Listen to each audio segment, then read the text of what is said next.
আর এবার যে গুরুত্বপূর্ণ খবরের দিকে নজর রাখবো, যুব ভারতী কাণ্ডে ডিজি রাজীব কুমারকে শোকজ করা হলো। Show cause Bidhannagar police commissioner Shri মুকেশকে শোকজ করলো প্রাক্তন বিচারপতি অসীম রায়ের কমিটি।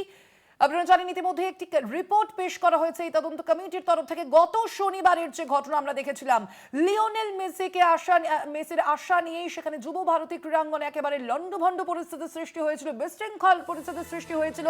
ক্ষুব্ধ দর্শকরা তারা ভাঙচুর করেছিল যুব ভারতী ক্রীড়াঙ্গন। আমরা দেখেছিলাম মেসিকে না দেখতে পেয়ে ক্ষুব্ধ হয়ে উঠেছিলেন মেসি ভক্তরা, এবং তারপরে এই ঘটনা এবং কি কারণে এই ঘটনা ঘটলো তাই খতিয়ে দেখার জন্য আমরা দেখেছিলাম একেবারে সেই দিনই মুখ্যমন্ত্রী মমতা বন্দ্যোপাধ্যায়ের নির্দেশে একটি তদন্ত কমিটি গঠন করা হয়েছিল। অবসরপ্রাপ্ত বিচারপতি অসীম কুমার রায়ের নেতৃত্বে এই তদন্ত কমিটি গঠন করা হয়েছিল এবং সেই তদন্ত কমিটি ইতিমধ্যে একটি রিপোর্ট জমা করেছে এবং তার প্রেক্ষিতে এবার যুব ভারতী কাণ্ডে ডিজি রাজীব কুমারকে শোকজ করা হলো। আরো বিস্তারিত জানবো, সরাসরি নিউজ রুম থেকে রয়েছেন প্রতিনিধি অরিত্র ঘোষ। অরিত্র, কি জানতে পারা যাচ্ছে, কি কারণে শোকজ করা হলো রাজীব কুমারকে? সেই রিপোর্টে, তদন্ত কমিটির রিপোর্টে কি বলা হয়েছে? দেখো, এখনো পর্যন্ত যেটা সামনে আসছে, গত শনিবার যুব ভারতী ক্রীড়াঙ্গনে মেসির সফর চলাকালীন যে বিশৃঙ্খলার ঘটনা, যে অস্থির পরিস্থিতি তৈরি হয়েছিল, সেই ঘটনার পরিপ্রেক্ষিতে যে তদন্ত কমিটি গঠন করা হয়েছিল, সেই তদন্ত কমিটি ইতিমধ্যেই রিপোর্ট পেশ করেছে। সোমবার রাত্রে তারা রিপোর্ট পেশ করেন এবং মঙ্গলবার সকালে তারা সেই রিপোর্ট নিয়ে বিস্তারিত আলোচনা করেন। এবং এই মুহূর্তে সবথেকে যেটা বড় খবর সামনে আসছে যে যুব ভারতী কাণ্ডে রাজ্য পুলিশের director general of police Rajeev কুমারকে শোকজ করা হলো। যে বিজ্ঞপ্তি দেওয়া হয়েছে চিফ সেক্রেটারি বা তদন্ত কমিটির তরফ থেকে, সেই রিপোর্ট আমাদের হাতে এসছে এবং সেখানে স্পষ্টত উল্লেখ, প্রথম পয়েন্টে, Shri Rajeev Kumar DGP West Bengal has been served show cause notice to clarify within 24 hours of communication on why such mismanagement and lapses happened in stadium on that day and why proper coordination with concerned stakeholders including the private organizer was not carried out so as to ensure smooth conduct of the event। অর্থাৎ 24 ঘন্টার মধ্যে রাজীব কুমার, রাজ্য পুলিশের DG, তাকে শোকজের উত্তর দিতে হবে কেন এই বিশৃঙ্খলাকর পরিস্থিতির সৃষ্টি হলো সেদিন যুব ভারতী ক্রীড়াঙ্গনে। দ্বিতীয়ত যেটা জানা যাচ্ছে, শ্রী মুকেশ কুমার, সিপি বিধাননগর, তাকেও কিন্তু শোকজ করা হয়েছে তদন্ত কমিটির তরফ থেকে এবং মুকেশ কুমারকেও 24 ঘন্টার মধ্যে তাকেও ক্লারিফিকেশন করতে হবে, যেটা তারা উল্লেখ করছেন যে show cause and clarification sought within 24 hours about the role and conduct of Bidhannagar Commissionerate in the management of the event at the Vivekananda Yuva Bharati Krangan Salt Lake। অর্থাৎ বিধাননগর পুলিশ কমিশনারের তরফ থেকে কি ভূমিকা ছিল এই দিনের এই ইভেন্টকে ঘিরে, সেই সামগ্রিক বিষয় নিয়ে 24 ঘন্টার মধ্যে কিন্তু জবাব তলব করা হয়েছে তদন্ত কমিটির তরফ থেকে।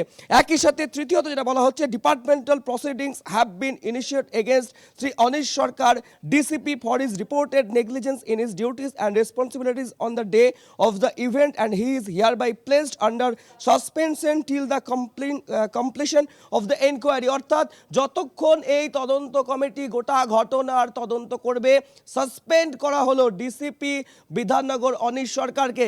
একই সাথে Rajesh Kumar Sinha, principal secretary youth affairs and sports department, is show caused and asked to submit clarification on why the mismanagement and lapses happened on the day of the event in the Vivekananda Yuba Bharati ক্রীড়াঙ্গন।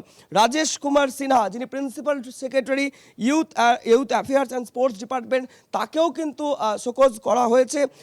তার কাছ থেকেও জানতে চাওয়া হয়েছে যে যুব ভারতীতে এই যে বিশৃঙ্খলাকর পরিস্থিতির ঘটনা ঘটলো তার পিছনে কি কারণ রয়েছে, কেন ঘটলো, কোথায় মিসম্যানেজমেন্ট ছিল ইত্যাদি বিষয়ে তার কাছেও জানতে চাওয়া হয়েছে।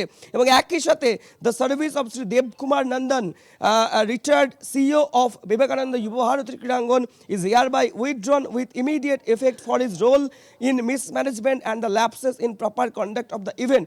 অর্থাৎ যুব ভারতী ক্রীড়াঙ্গনের সিইও হিসেবে যিনি দায়িত্ব ছিলেন তাকেও তৎক্ষণাৎ অপসারণ করার কথা কিন্তু বলা হচ্ছে এই তদন্ত কমিটির যে রিপোর্ট, সেই রিপোর্ট সামনে আসার পরে। এবং একই সাথে a special investigation team has been constitute to conduct thorough investigation into the matter with the following officers. অর্থাৎ 4 জন আইপিএসকে নিয়ে তদন্ত কমিটি যে সুপারিশ করেছিল যে সিট গঠন করতে হবে স্পেশাল ইনভেস্টিগেশন টিম, সেই সিট গঠন করার যে নির্দেশ, সেই নির্দেশও দেওয়া হলো। এবং সিটে Piyush Pandey, Javed Shamim ADG law and order রাজ্য পুলিশের তিনি, সুপ্রতিম সরকার ডিআইজি সাউথ বেঙ্গল তিনি, এবং একই সাথে শ্রী মুরলীধর শর্মা সিপি ব্যারাকপুর, তাকেও কিন্তু রাখা হলো এই তদন্ত কমিটিতে। এবং গোটা যে সিট গঠন করা হয়েছে 4 জন দক্ষ আইপিএসকে নিয়ে সেই সিট গঠন করা হয়েছে। দেখো, সব মিলিয়ে শনিবারের যে ঘটনা, সেই ঘটনার পরে কিন্তু ইতিমধ্যেই প্রাক্তন বিচারপতি অসীম রায়, তার নেতৃত্বে তদন্ত কমিটি গঠন করা হয়। তারা ঘটনাস্থল খতিয়ে দেখেন, খতিয়ে দেখার পরে তারা সেটা নিয়ে বৈঠক বৈঠক করেন এবং বৈঠকের পরে কিন্তু গোটা বিষয়টি নিয়ে তারা বিস্তারিত রিপোর্টও পেশ করেছেন এবং সেই রিপোর্ট পেশ করার পরেই কিন্তু এই যে স্টেপগুলি নেওয়া হয়েছে সেই স্টেপগুলির মধ্যে উল্লেখযোগ্য রাজ্য পুলিশের ডিজিকে কিন্তু শোকজ করা হলো সিপি বিধাননগরকে, যে এই যে ঘটনা অর্থাৎ বিধাননগর পুলিশ কমিশনারেটের কি ভূমিকা ছিল সেদিনকার এই ঘটনার পরিপ্রেক্ষিতে, কেন এই মিসম্যানেজমেন্ট হলো, কেন এই ধরনের ঘটনা ঘটলো, সেই বিষয়গুলি জানার জন্যই কিন্তু 24 ঘন্টার মধ্যে রাজ্য পুলিশের ডিজি এবং বিধাননগর পুলিশ কমিশনারেটের সিপির কাছ থেকে উত্তর চাওয়া হয়েছে। এবং খুব উল্লেখযোগ্যভাবে যে সিট গঠন করা হয়েছে যুবভারতী কাণ্ডে, সেই সিটে 4 জন দক্ষ আইপিএসকে নিয়ে আসা হয়েছে এবং এই সিটে যারা রয়েছেন, প্রথমে যেমনটা বলছিলাম পীযূষ পান্ডে, তিনি রয়েছেন ডিরেক্টর অফ সিকিউরিটি, একই সাথে রয়েছেন সুপ্রতিম সরকার এডিজি সাউথ বেঙ্গল, রয়েছেন সিপি ব্যারাকপুর মুরলীধর শর্মা এবং তার সাথে সাথে রাখা হয়েছে এডিজি ল অ্যান্ড অর্ডার রাজ্য পুলিশের জাভেদ সামিমকে। অর্থাৎ এই সিট বা স্পেশাল ইনভেস্টিগেশন টিম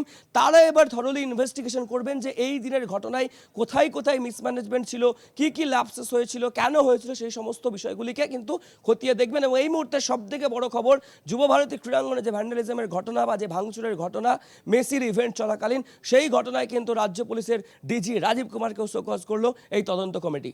ধন্যবাদ। তবে আমরা কথা বলছিলাম, সরাসরি ছিলেন নিউজ রুম থেকে প্রতিনিধি অরিত্র ঘোষ।